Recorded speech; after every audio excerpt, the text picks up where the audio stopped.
Merci, Monsieur le Président. Permettez-moi tout d'abord d'exprimer l'immense plaisir que j'ai d'être là aujourd'hui parmi mes amis marocains. Et permettez-moi surtout d'exprimer mes remerciements aux deux bureaux, le bureau de la SMR et le bureau de la LITAR, pour nous avoir permis d'avoir cette occasion et cette réunion commune afin d'échanger nos expériences. Je ne peux pas non plus commencer sans remercier nos amis marocains pour leur accueil chaleureux et ça nous donne envie de revenir. Mais il faudrait tout d'abord qu'on vous accueille à Tunis, ou en Tunisie en tout cas, pour une prochaine réunion. Très bien. Alors, sans trop tarder, on va commencer. Alors, la première question à laquelle j'essaierai de répondre, c'est pourquoi avoir choisi ce sujet? En fait, pour différentes raisons. La première, c'est que nous avons tous, au cours des dernières années, l'impression que les malades que nous voyons, que parmi les malades PR que nous voyons, il y a de moins en moins de formes sévères. Cette impression ne fait que se conforter au fil des années. Et donc, il m'a paru utile de voir un peu ce que dit la littérature. La deuxième raison, c'est qu'au cours des dernières années, nous avons effectué d'énormes progrès en matière de prise en charge de la polyarthrite rhumatoïde.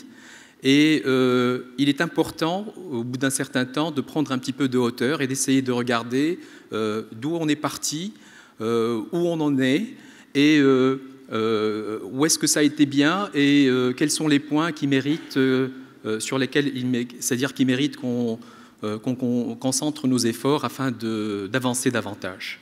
L'autre raison, c'est que de plus en plus, ces dernières années, chaque fois qu'on est amené à cette situation pratique, lorsqu'on se propose d'annoncer à une jeune patiente qu'elle a une polyarthrite rhumatoïde qui vient de démarrer, on se prépare à cette situation où on va être amené à répondre à ces questionnements. Alors, vous savez que la majorité de nos patients s'informent sur Internet et donc plein de questions se posent dans leur tête et au moment de répondre à ces questions, on se sent un petit peu embarrassé parce que on voudrait quand même être fidèle et leur donner les informations les plus précises possibles.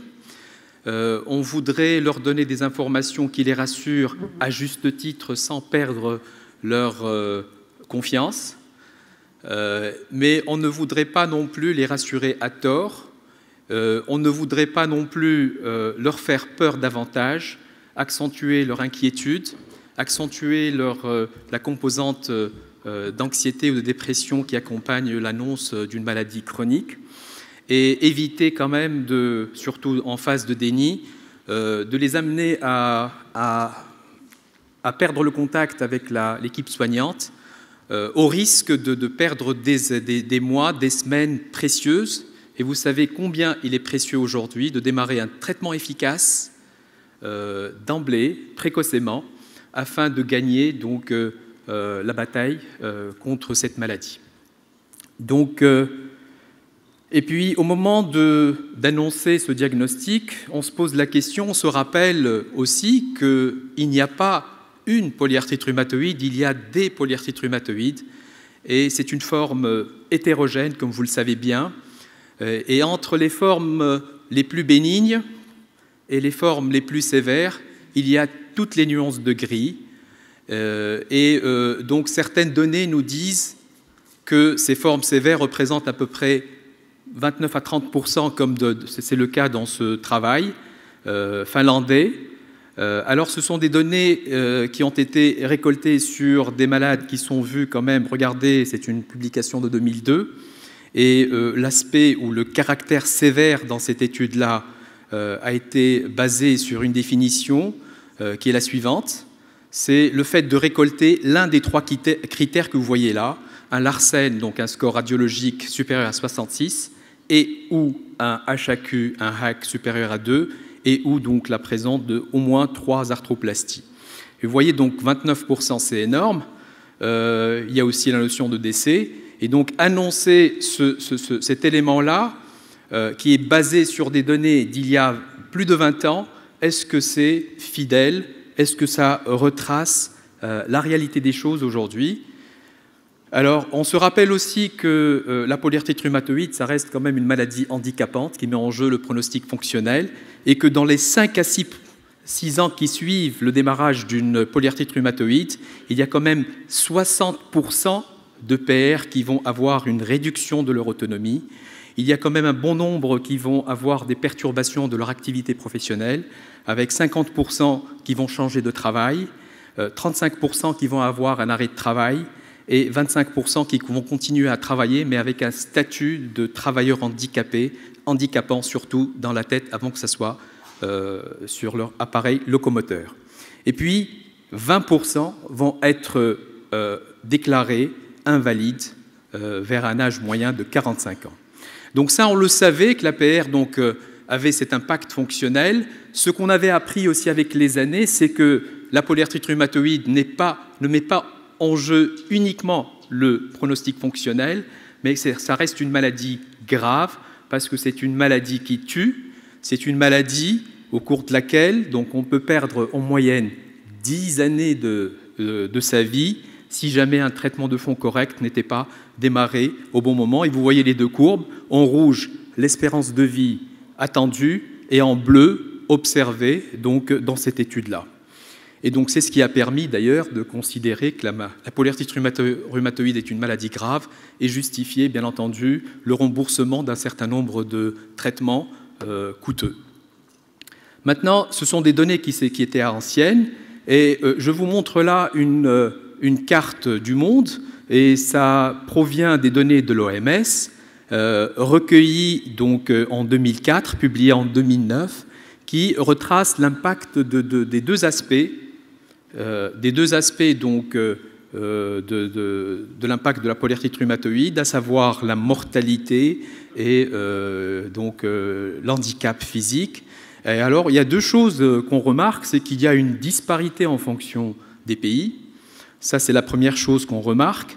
L'autre, c'est que quand on regarde un peu nos pays, on voit, on est un petit peu rassuré, on est un petit peu dans la même couleur que certains pays occidentaux. Alors, ce sont des données de 2004. Des données plus récentes que vous voyez ici, publiées en 2017, des données de l'OMS, où les données ont été récoltées sur 24 ans, dans 31 pays répartis sur 4 continents. Il y a un continent qui manque, vous le remarquez tout de suite, c'est le nôtre. Et vous voyez qu'il y a une analyse importante de près de 220 000 décès liés à l'APR. Alors, ce que vous voyez là aussi sur ces données récentes, c'est qu'il y a une disparité en fonction des pays et que là, le taux moyen d'âge standardisé de mortalité lié à l'APR est en moyenne de 5,2. Alors, ce qui nous intéresse le plus, c'est comment les choses ont évolué. Donc là, on a les études de 2004, de 2017, mais regardez, voilà la courbe qui nous intéresse, celle qui va retracer le taux de mortalité ou la variation de la mortalité avec le temps entre 1987 et 2011. Et vous voyez donc parfaitement cette baisse de la courbe de la mortalité avec une baisse en moyenne estimée entre 9 et 10%, 9,2. Donc effectivement, la mortalité liée à l'APR semble diminuer avec le temps, quoiqu'il y a certaines études dans certains pays qui montrent que cette mortalité cette baisse de la mortalité n'est pas du tout confirmée. Ça peut être expliqué par la disparité qu'on peut voir entre les pays, en rapport peut-être avec la qualité de la prise en charge. Alors, je vous montre cette étude aussi qui parle de la mortalité. C'est une étude beaucoup plus ancienne, mais elle est intéressante parce qu'elle nous donne une idée sur la diminution moyenne de cette surmortalité qui est estimée environ à 2,6% par an. Alors, quand on s'intéresse maintenant aux causes de la mortalité liée à l'APR, donc on voit cette étude canadienne qui nous apporte quelques éléments de réponse. Alors, vous voyez que c'est une étude énorme, publiée en 2017, sur près de 25 000 PR, suivis entre 1996 et 2006, et donc sur une décade, où l'analyse a porté sur les 5 premières années comparées aux 5 dernières années. Alors, on voit tout de suite un chiffre qui nous intéresse, c'est celui de l'espérance de vie, et on voit que sur 10 ans, dans cette cohorte-là, les patients PR ont gagné une année de vie, ce qui n'est pas du tout négligeable. Alors, ce qu'on peut regarder aussi, c'est la comparaison entre la mortalité dans les 5 premières années, toutes causes confondues, c'est la ligne du bas, à gauche, et vous voyez que cette mortalité, elle passe de 32 à 18, avec une différence statistiquement significative. Maintenant, quand on regarde les causes de la mortalité, on voit que la cause principale reste les maladies cardiovasculaires, et on voit que le chiffre de mortalité lié aux maladies cardiovasculaires, qui était de 12,3, va passer à 5,6 avec une diminution statistiquement significative. De même pour la mortalité liée au cancer, qui va baisser, contrairement à celle qui est liée à l'infection, qui reste stable.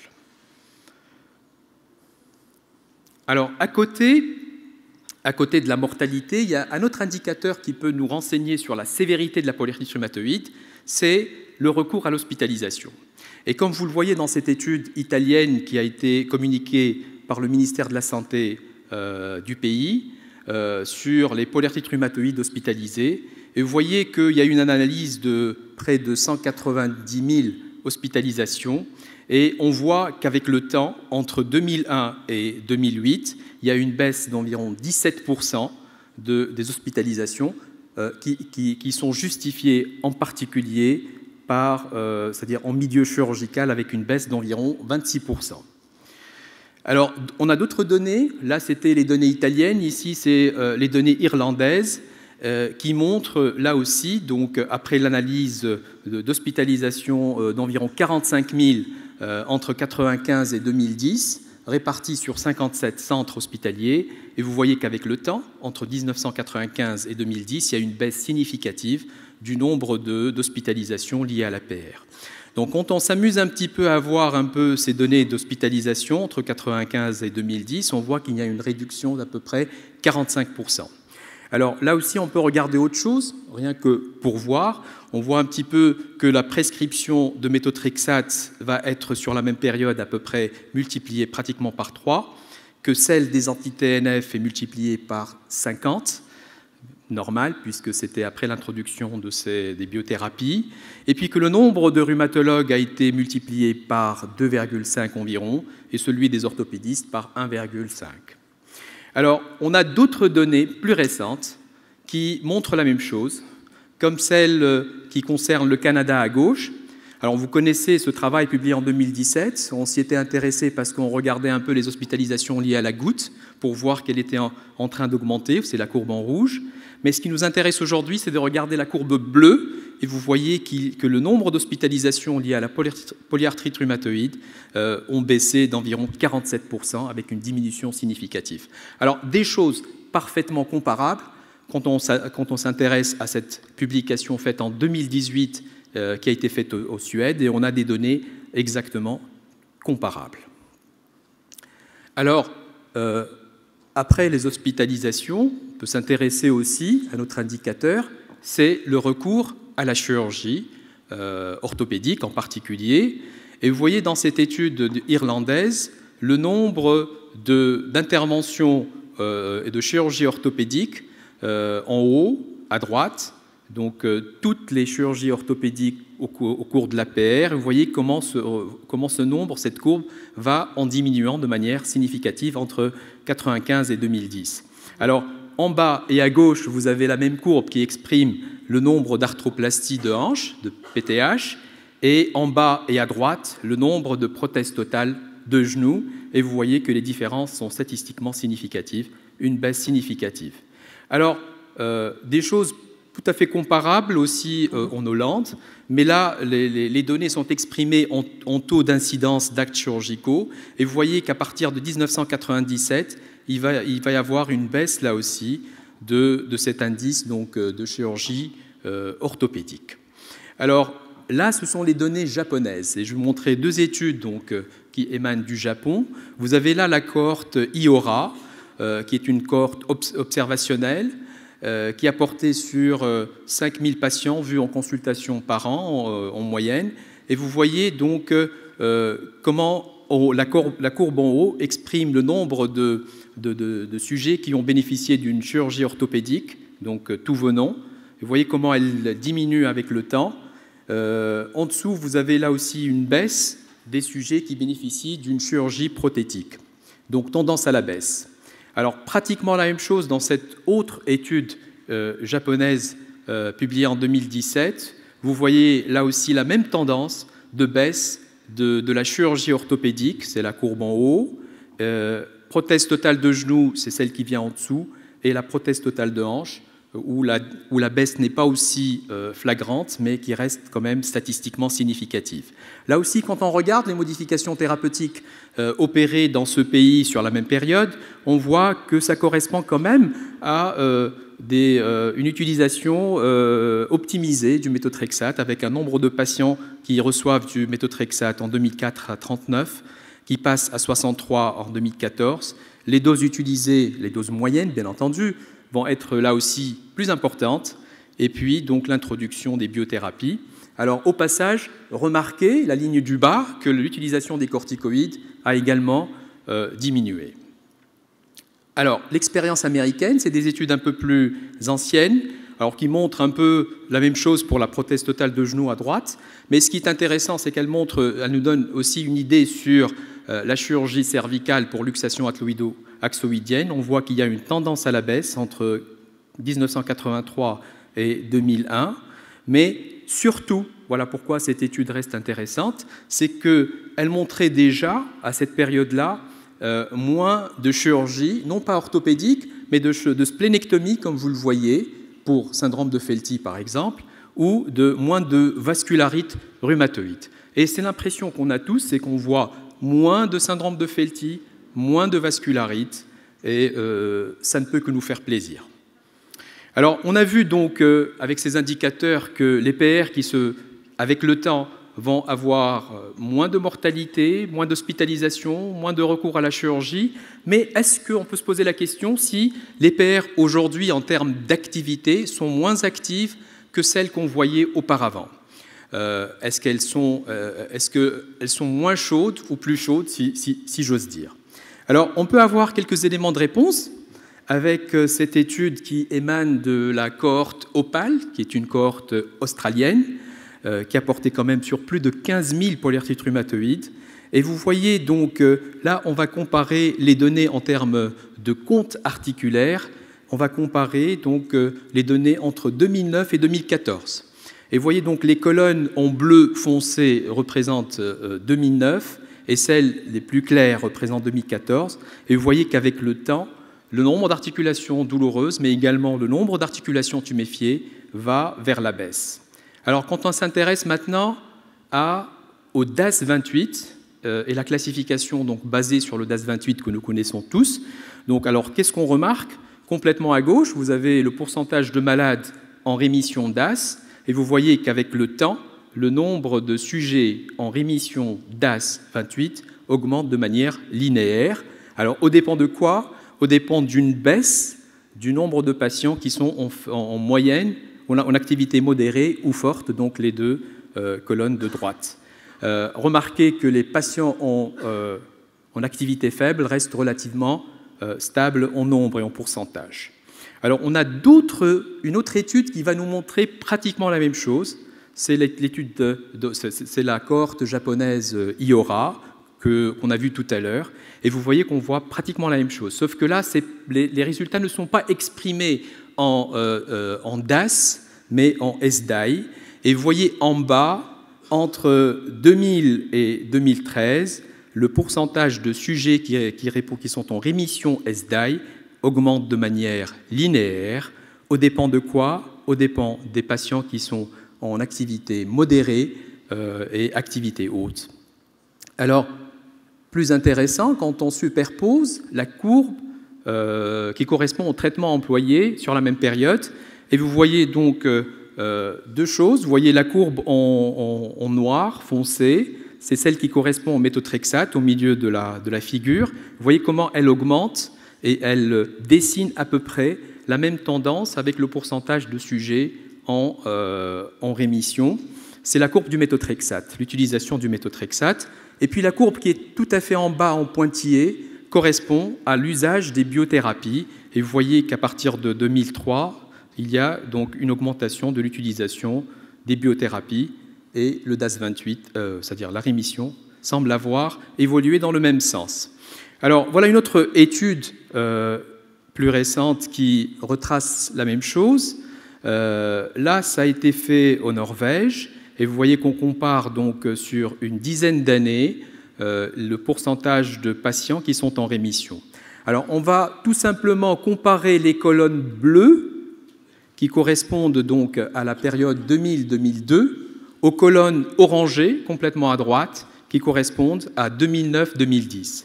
Et alors, vous voyez que donc, quel que soit le critère de rémission qu'on choisit, que ce soit le DAS28, le SDAI, le CDAI, la CR-ELAR. Donc on voit qu'il y a une augmentation des colonnes en orangé comparées aux colonnes bleues. Ça, c'est pour les sujets qui étaient en monothérapie méthotrexate. Et on voit exactement les mêmes choses chez les sujets qui sont mis sous biothérapie, donc avec des différences statistiquement significatives. Alors là, c'est activité basée sur le DAS. Mais d'un point de vue structural, est-ce que nos patients PR sont moins érosives, moins détruites qu'il y a quelques années? Là, j'ai trouvé cette étude qui montre un peu cette tendance. Et comme vous voyez, donc, sur la courbe de droite, vous avez le score moyen ou l'indice de progression radiographique. Et vous voyez qu'avec le temps, à partir de 93, on a une baisse de la progression radiographique entre 1993 et 2006. Alors, une dernière étude, non, c'est la même étude, mais qui montre que cette diminution de la progression radiographique correspond, comme vous le voyez, avec l'optimisation de l'utilisation du méthotrexate. Donc, à droite, vous avez les doses utilisées avec le temps, et vous voyez comment les doses employées, donc on a moins peur avec le méthotrexate, et on se met à prescrire des doses de plus en plus importantes.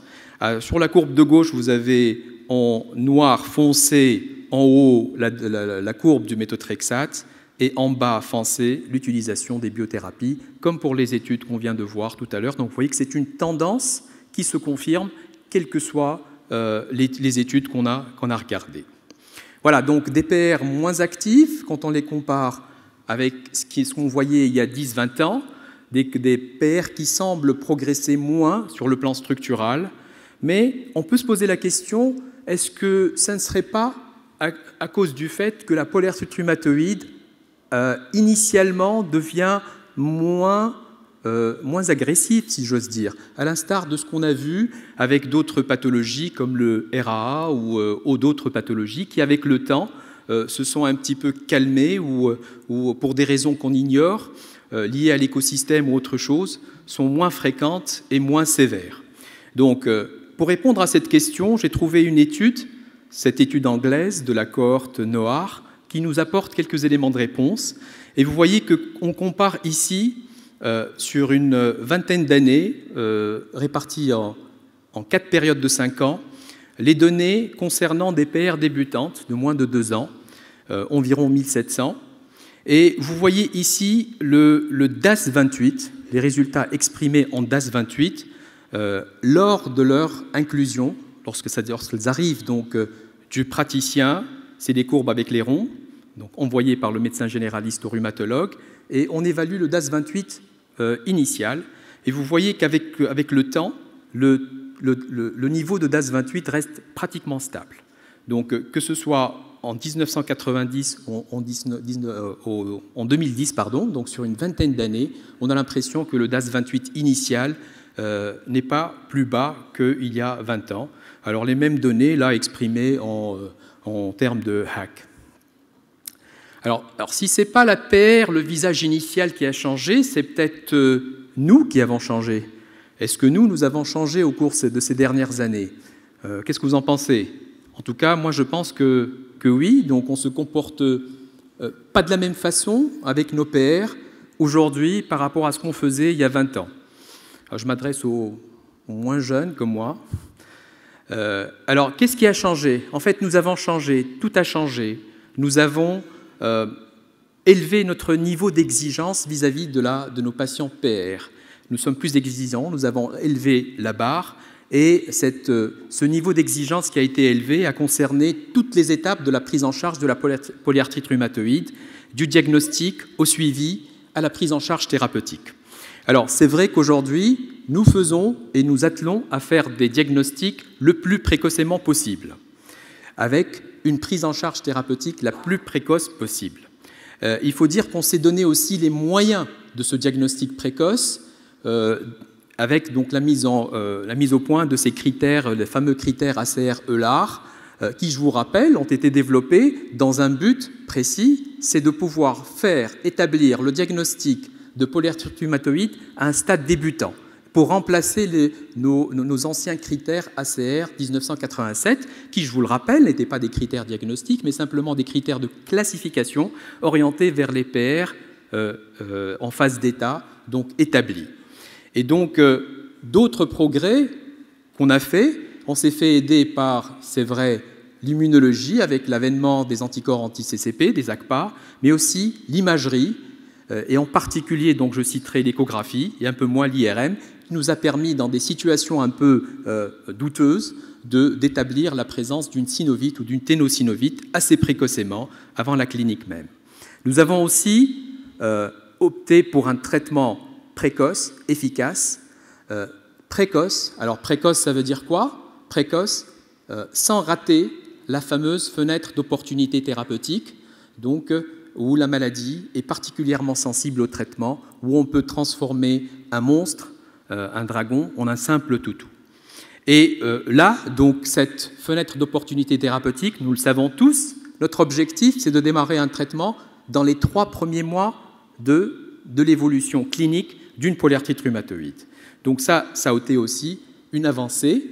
Et puis, donc, fort de ces données, donc, même si cette étude est ancienne, elle montre en rouge comment le fait de démarrer un traitement efficace précocement permet de garder un minimum de progression structurale, un minimum de destruction, mais que le fait, c'est la courbe en rouge, mais que le fait de faire, donc, de mettre en route un traitement de manière différée de quelques mois, ça transforme la courbe en courbe bleue avec une progression aussi importante, avec cette différence statistiquement significative. Il y a aussi les progrès que nous avons faits en termes de traitement. Et là, donc, j'adore cette courbe parce qu'elle retrace un peu l'historique de tous les traitements que nous avons eus au cours du XXe siècle, mais également du début du XXIe siècle. Alors, certains ne connaissent pas certains produits, ne les ont pas utilisés, les plus jeunes, mais je crois qu'il est important de se rappeler qu'il y a eu 2 grands virages dans l'histoire des traitements de la polyarthrite rhumatoïde. Il y a eu 2 révolutions. La plus importante, ça a été, dans les années 80, la découverte du méthotrexate, donc la pierre angulaire des traitements de fond, ça reste quand même le traitement de référence, le traitement qu'on démarre au début, et ça reste aussi la pierre angulaire de toute biothérapie, en tout cas pour la majorité des biothérapies, et ça a été donc une vraie révolution. Et vous le savez que nous avons appris au fil des années à mieux optimiser le traitement par méthotrexate. Rappelez-vous que là, c'est tellement d'actualité, la saga du méthotrexate n'est là que pour confirmer cela. Et je pense qu'il y a encore pas mal de choses qu'on peut découvrir sur le méthotrexate. En tout cas, ça a été un vrai virage dans l'histoire de la polyarthrite rhumatoïde. Le second, ça a été certainement, au début du XXIe siècle, les biothérapies. Alors, si le méthotrexate nous a permis de contrôler, on va dire la moitié, pour être donc optimiste, des polyarthrites rhumatoïdes, les biothérapies nous ont permis de maîtriser un bon nombre, 70% environ, des formes réfractaires aux biothérapies. Alors, en fait, ça n'est pas tout.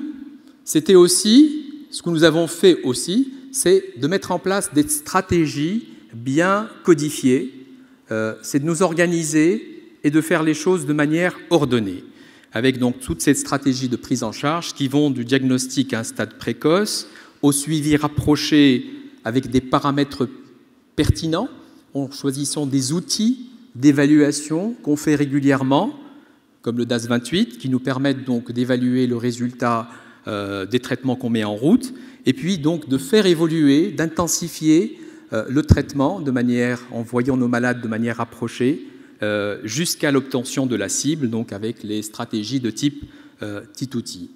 Mais on s'est donné aussi les moyens en organisant des réunions de formation et d'optimisation, de vulgarisation de ces stratégies.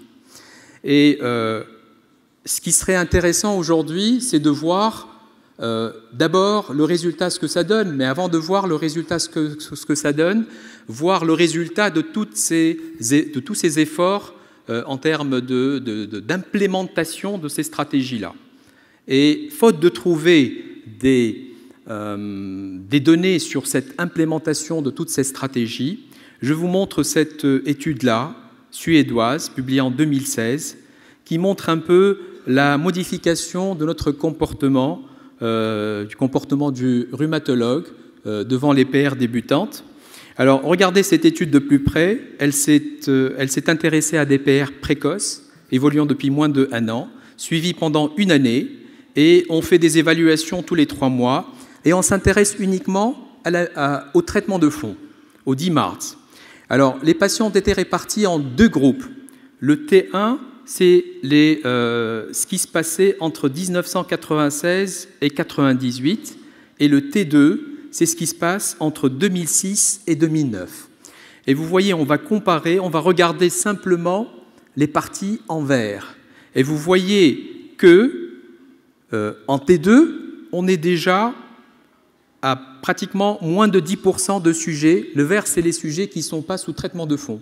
Vous voyez que déjà d'emblée, lorsque le malade arrive au rhumatologue, il y a 90% qui sont sous traitement de fond.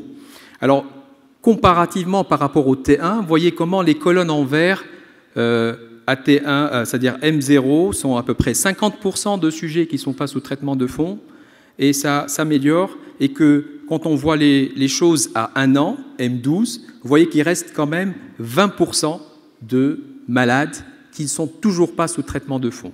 Alors le deuxième élément que je vous invite à regarder sur cette courbe-là, c'est l'intensification du traitement. Et vous voyez maintenant les courbes T2, vous regardez comment les parties en orange et en jaune vont augmenter progressivement. Alors orange et jaune, c'est l'association de DMARDS, et puis la partie rouge, c'est l'utilisation des biothérapies. Vous voyez comment au cours de la première année, on n'hésite absolument pas à intensifier par une double association de DMARD ou par une biothérapie. Non, j'ai reculé. Voilà. Dernière chose, il y a un élément qui manque. C'est l'acteur principal de cette prise en charge, le patient. Dans tout ça, est-ce que lui, il a également changé ou pas? Question importante. Il a certainement changé parce que aujourd'hui, le sentiment qu'on a, c'est que le patient PR est mieux préparé, certainement mieux informé, mieux accompagné, d'ailleurs plus exigeant, du coup, bien entendu, il a raison. Mais est-ce qu'il joue vraiment son rôle de manière optimale ou est-ce qu'il y a encore des choses à faire? Il est clair qu'il y a certainement des choses à faire. Et parmi les choses, je ne vais citer qu'une seule, c'est la question d'observance. Et vous savez très bien que la question d'observance pose d'énormes problèmes pour la réponse thérapeutique et qu'on croit tous que nos patients, ils ont une bonne observance. Ce n'est pas les miens qui ont une mauvaise observance, ce sont les patients des autres. Et regardez, cette étude-là, je l'aime particulièrement, c'est une étude hollandaise qui a essayé de voir un peu comment se comportent les patients avec leur DMARDS de manière anonyme. Et alors, regardez, quand on leur pose la question « Est-ce que vous prenez régulièrement vos traitements ?» Si la question est posée, comme on le fait nous, à notre consultation, « Ça va? Ça va bien? Vous prenez régulièrement votre traitement, n'est-ce pas ?» Ils vont répondre dans 98% « Oui ». Donc ça, c'est la réponse directe. Maintenant, regardez ce qui se passe lorsque la question est posée à travers un questionnaire adapté. Et du coup, on passe de 100%, de 98,2%, à 70% avec le premier questionnaire et à 60% avec le second. Donc, il y a certainement beaucoup de choses à faire en termes, avec le patient, si ce n'est en termes d'amélioration de l'observance. Et il ne faut absolument pas se limiter au fait qu'ils nous affirment qu'ils ont pris régulièrement leur traitement et bien. Alors, voilà une deuxième étude aussi qui est tout à fait intéressante et qui émane des États-Unis. C'est les données de la NIH, qui a été publiée en 2010 déjà, et qui montre les problèmes d'observance des traitements de fond. Alors, c'est des données tout à fait intéressantes. Regardez, contrairement à ce qu'on peut penser, le pire des DIMARD en termes d'observance, ça n'est pas le méthotrexate, c'est la sulfasalazine. D'accord? Vous voyez, avec la salazopyrine, avec les gros comprimés qu'on prend 4 ou plus par jour. Donc, vous voyez qu'il y a à peine le tiers des patients qui continuent à les prendre de manière régulière. Et donc, ça n'est pas les méthotrexates. La deuxième donnée intéressante, c'est ce qui concerne les biothérapies. Et on pensait que les biothérapies étaient à l'abri des problèmes de mauvaise observance. Et là, ça nous a ouvert les yeux sur le fait que, malgré le fait que ça soit des traitements coûteux, malgré le fait que ce soit des traitements qui sont pris après des échecs de temps et temps de traitement, et pour y accéder avec tous les écueils qu'on peut avoir, ça reste quand même, ces médicaments ou ces traitements gardent quand même une observance qui n'est pas tellement différente des CS-DIMARD.